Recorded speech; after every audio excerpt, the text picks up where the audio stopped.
তো এখন বাজে 11:40, খাওয়া দাওয়া হয়ে গেছে আমাদের সবার। আর এই যে বাসন কোসন মেজে রাখলাম, এদিকে গ্যাসটা পরিষ্কার করে রাখলাম। তো দুপুরবেলার ভাত চড়ার মানে সময় হয়ে গেছে, কিন্তু আবার জমির দিকে যেতে হবে। এখন ধানগুলো কালকে বেঁধে রেখেছি, এখন বাড়ি নিয়ে আসতে লাগবে। বাবা গেছে ঠেলা নিয়ে জমির দিকে, আর ঠেলাটা নাকি একটু নষ্ট হয়েছে, পাংচার হয়ে গেছে, তো ঠিক করতে লাগবে। ও বললো আমাকে কোদাল নিয়ে যেতে বললো।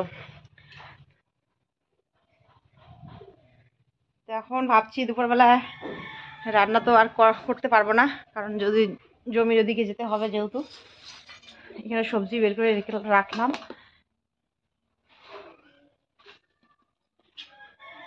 যে লাউ শাক নিয়ে আসছে, লাউ শাক, বেগুন আর কয়েকটা আলু দিয়ে একটা তরকারি হবে শুকনো মাছ দিয়ে।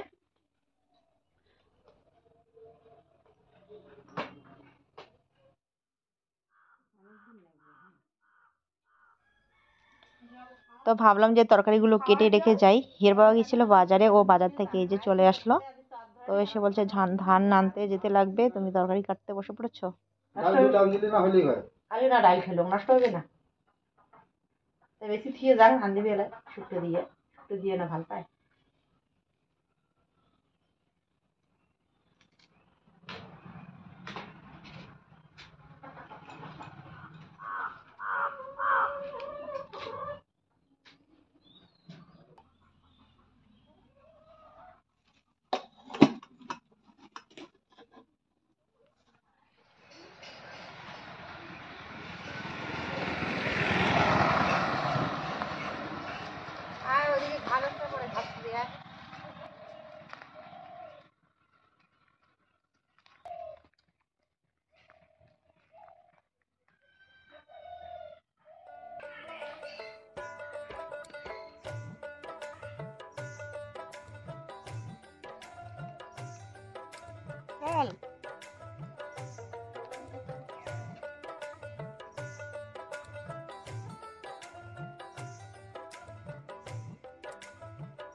তো গরুটা এনে ওই জমির মধ্যে বেঁধে রেখেছিলাম। তো ওইদিকে সেরকম ঘাস নেই, আর আমাদের জমিটাতে ঘাস আছে, আলির সাইডে সাইডে ঘাস আছে।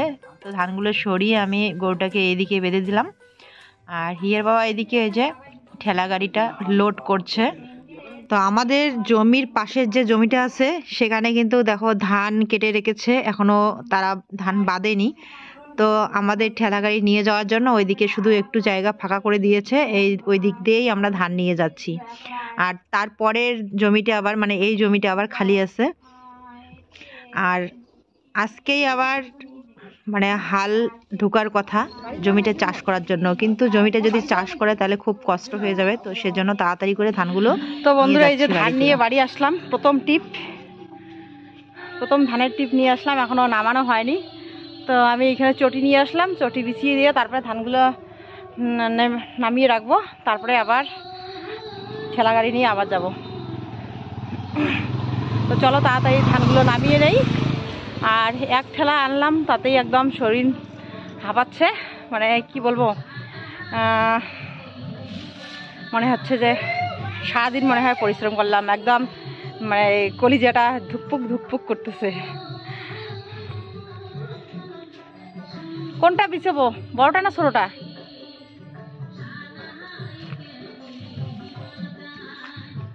এটা তো হবে মনে হয় ওই জায়গায়। বড়টা তো লাগবে, যখন ধান ভাঙার সময় লাগবে বড়টা। এই যে ইয়েটা বেড কভারটা পাইতে ওইখানে তাও করে রাখি, পরে আরো একটা দেওয়া যাবে জোড়া, কিন্তু ওই চটিটা তো লাগবে ভাঙার সময়, ধান ভাঙার সময় লাগবে তো ওটা। ওইটা কার এখন ওইটা। তো চলো তাড়াতাড়ি ধানগুলো নামিয়ে নেই। তো আমার রান্না হয়ে গেছে, রান্না করে স্নান করে চলে আসলাম তোমাদের সামনে। তো আজকে কি কি রান্না করেছি চলো তোমাদেরকেও একটু দেখিয়ে দিই। আর মা আর বাবা এখনও ইসে করছে, ধান নিয়ে আসছে ক্ষেত থেকে। চলো,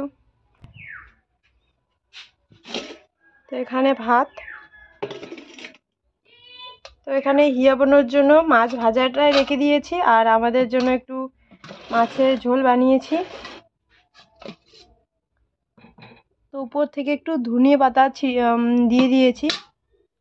আর এখানে ঘন্ট রান্না করেছি। হিয়া বুনু ভূমি বুনু এখনই চলে আসলো, আর মা আর বাবা এখনো আসেনি। তো এখন ওদেরকে খেতে দিব, পরে মা আর বাবা আসলে পরে মা আর বাবাকে দিয়ে দিব। তো এদিকে এই যে বন্ধুদেরকে এখন খেতে দিয়ে দিলাম, আর আমিও নিয়ে নিয়েছি, আমিও খাবো, বাবা মা পরে খাবে।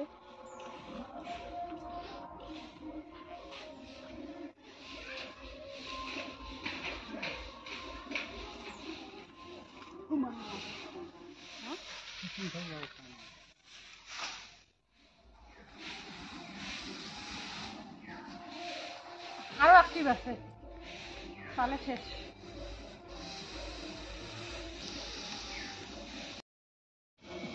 খাওয়া হচ্ছে তোমার? খাবার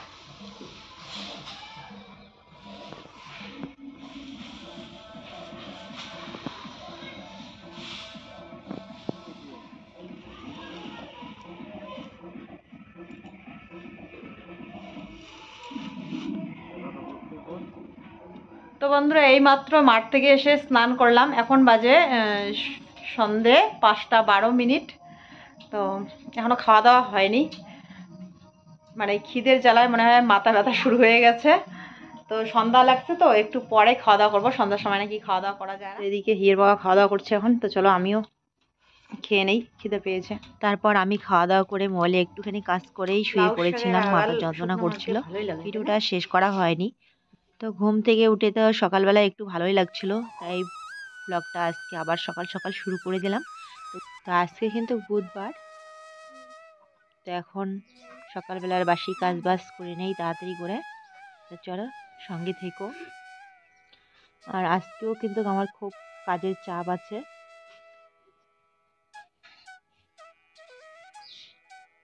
তো ঘুম থেকে উঠে আগে এই যে বাড়ির ফুল গাছগুলো লক্ষ্য করলাম, তাই তোমাদের সাথেও একটু শেয়ার করলাম আমাদের বাড়িতে কি কি ফুল ফুটেছে এখন। তো দেখো আজকে ঘুম থেকে উঠতে না অনেকটাই বেলা হয়ে গেছে, সূর্যের আলো ছড়িয়ে পড়েছে চারদিকে। এই যে মেজো মেয়ে ঘুম থেকে উঠলো, আর আমি ঘুম থেকে উঠে এই যে বাসনগুলো প্রথমে বের করে নিচ্ছি, তারপর উঠান ঝাড়ু দেবো। মাঝে মাঝে কখনো রাত্রিবেলায় বাসন মেজে রাখি, কিন্তু কালকে শরীর ভালো লাগছিল না, তাই বাসন আর ঘর থেকে বের করে নিয়ে মাজিও নেই। তো বাসনগুলো ওইদিকে বের করে রেখেই ঘর ঝাড়ু না দিয়ে আগে উঠানটাই আমি আগে ঝাড়ু দিচ্ছি। আর ওইদিকে দেখো মানি প্ল্যান্টের গাছটা যে ঘরের দরজার সামনে এইভাবে দেওয়া হয়েছে, তো জায়গাটা দেখতে কিন্তু খুব সুন্দর লাগছে বলো। তো মোবাইলে কিন্তু কালারটা এতটা ভালো আসছে না, একটু খোলা খোলা লাগছে। তো তবু আগে তো আমার মোবাইলের ভালোই ছবি আসতো, কিন্তু এখন জানি না কেন ঘোলা ঘোলা আসে, হয়তো পুরানো হয়ে গেছে সেই কারণে মনে হয়। 2 বছর তো পার হয়ে গেছে। তো আমার এই পরিবারে অনেক কয়েকজন বোন কমেন্ট করে বলেছিলে যে দিদিভাই তোমার মোবাইলটা চেঞ্জ করো। তো আসলে আমিও যখন এডিটিং করি তখন আমিও দেখতে পাই আমার মোবাইলের কালারগুলো কীরকম, ছবিগুলো কীরকম আসে। তো দেখি যদি আমার ভিডিওতে ভিউজ বেশি আসে, তোমরা যদি আমাকে একটু বেশি বেশি করে সাপোর্ট করো, তাহলে আমি বেশি করে ডলার পাবো, তাহলে কিছু কিছু করে টাকা জমিয়ে কিনতে পারবো।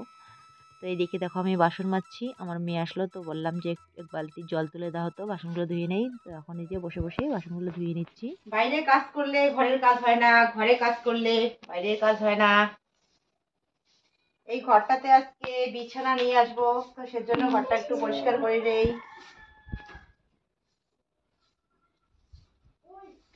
এই ঘরের মধ্যে আজকে নতুন বিছানা পাতবো, বিছানা ভালো করে রাখবি তো, এই জায়গাটা পরিষ্কার করতে লাগবে। বিছানাটা এখানে পাতবো এইদিকে, এইদিকে না ওইদিকে না, তাহলে এইদিকে। আর ঘরের কাজ করলে বাইরের কাজ হয় না, সমস্যা। তাড়াতাড়ি করে আমি এখন গুছিয়ে নেব, নিয়ে বিছানা এখানে পাতবো। বেড কভারটা থাক, এটা বেড কভার পাতবো এখানে। না এটা না, গোলাপি কালারটা, গোলাপি কালারটা। গোলাপি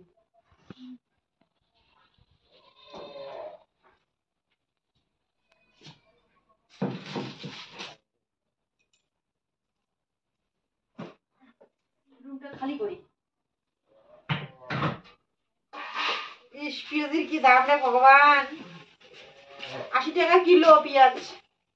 এর জন্য কেমন কেমন পেঁয়াজ আনতেছে। এমন একটা গাছ হয়েছে, এটা গাড়ির মতো।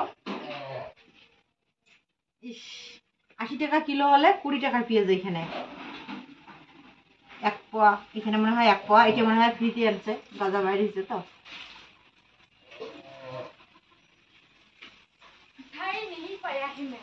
মাছের মতো দাম হয়েছে পেঁয়াজের।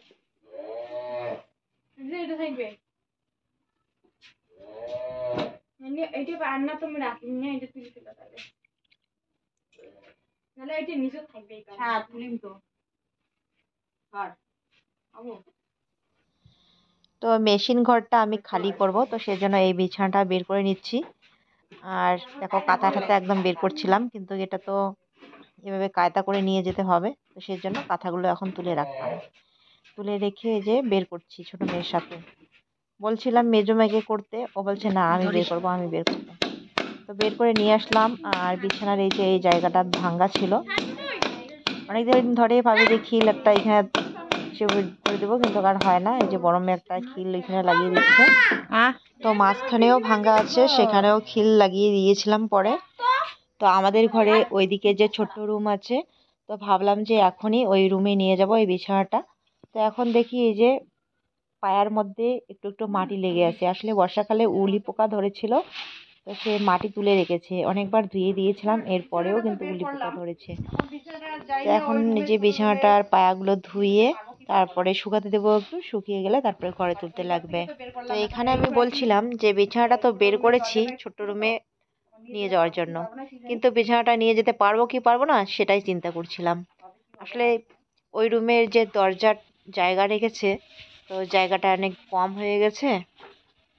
আর সামনেই একটা আছে সুকেস, আমাদের আগের পুরনো ভাঙা সুকেসটা, তো সে কারণে একটু সমস্যা হয়েছিল।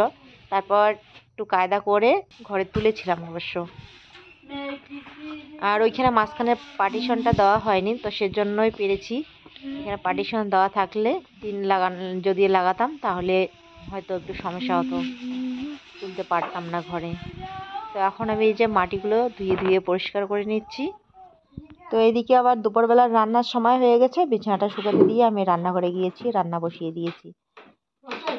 তো এবার এই যে বড় মেয়ে বলছে মা এখনই বিছানাটা ঘরে তোলো, আমি এইখানে বসে পড়াশোনা করব।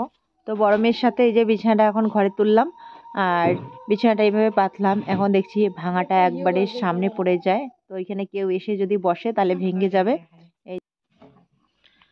তাই এবার ভাবছি যে না, বিছানাটা ওইদিকে দেই, তাহলে জানলার ওইদিকে পড়বে ভাঙাটা। তো এরপর বড় মেয়ে বলছে যে ওইখানে কয়েকটা খিল লাগিয়ে দেই। তো বিছানাটা এই যে ওইদিকে ঘুরিয়ে নিলাম এবার।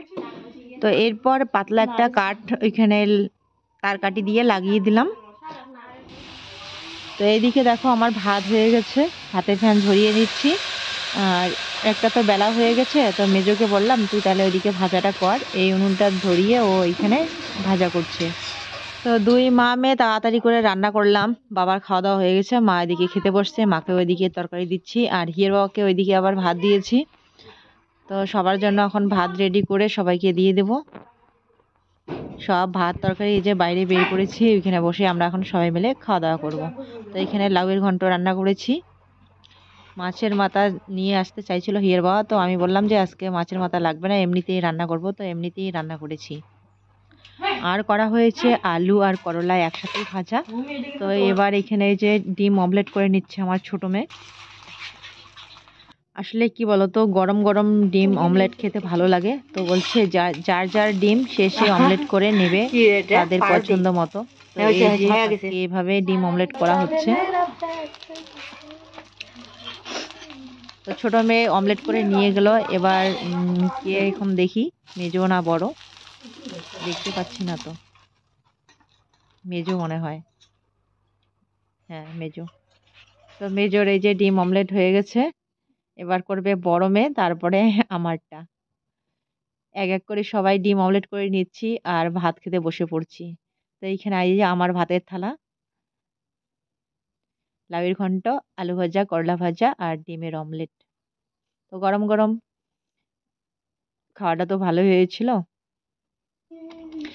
তো এইখানে 3 মেয়ে আর মা খাচ্ছে, আর আমি হিয়ের বর এখানে ভাতের থালা নিয়ে যাচ্ছি, ওইখানেই খাবো। তো ছোট্ট রুমে বিছানাটা পেতে সুন্দর করে গুছিয়ে নেওয়া হয়েছে ছোট্ট রুমটা। তো চলো তোমাদের সাথেও একটু শেয়ার করি কীরকম লাগছে এখন, তোমরাও দেখে বলো। এই ঘরটা ওই যে গুছিয়ে নেওয়া হয়েছে।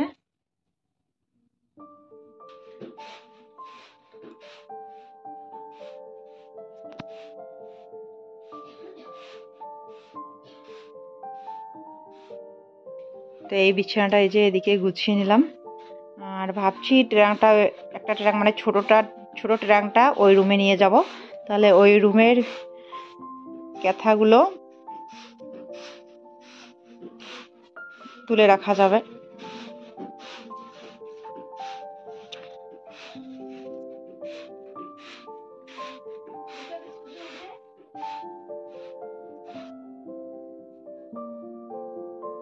এখনো ভালো করে সাজানো হয়নি রুমটা, তো যতটুকু হয়েছে ততটুকুই তোমাদের সাথে শেয়ার করবো। তো দুপুরবেলা রান্না করতে করতে বিছানাটা কিন্তু পেতেছিলাম, আর ছোট মেয়ে পরে দেখি পুতুল নিয়ে একদম শুয়ে ঘুমাচ্ছে। আর এবার এখানে বড় মেয়ে পড়াশোনা করছে, ভাবলাম যে তোমাদের সাথে শেয়ার করি। তো এখন ও বই টই নিয়ে একদম পুরো বিছানায় বসে পড়েছে। তো যাক, ব্যাক ক্যামেরা করে আমি তোমাদের সাথে পরে শেয়ার করব, যে এক ঝলক দেখিয়ে দিচ্ছি। আর বেড কভারটা ভাবছি যে চেঞ্জ করব, ফুটছে না।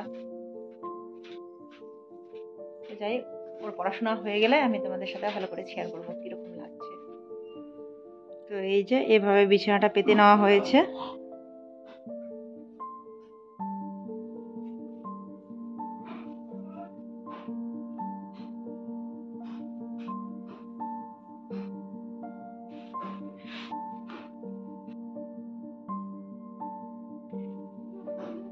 বিছানাটা পেতে এখন ভালো লাগছে, রুমটার শো হয়েছে।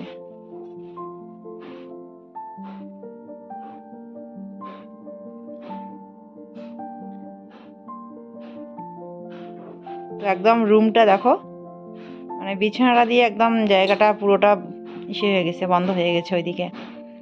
আর যদি এভাবে করতাম তাহলে মানে অন্যরকম হয় একটু, এদিকে মেজোটা কম হয়ে যায়, তো সেজন্য ওইদিকে পাতা হয়েছে, মেজোটা একটু বড় আছে।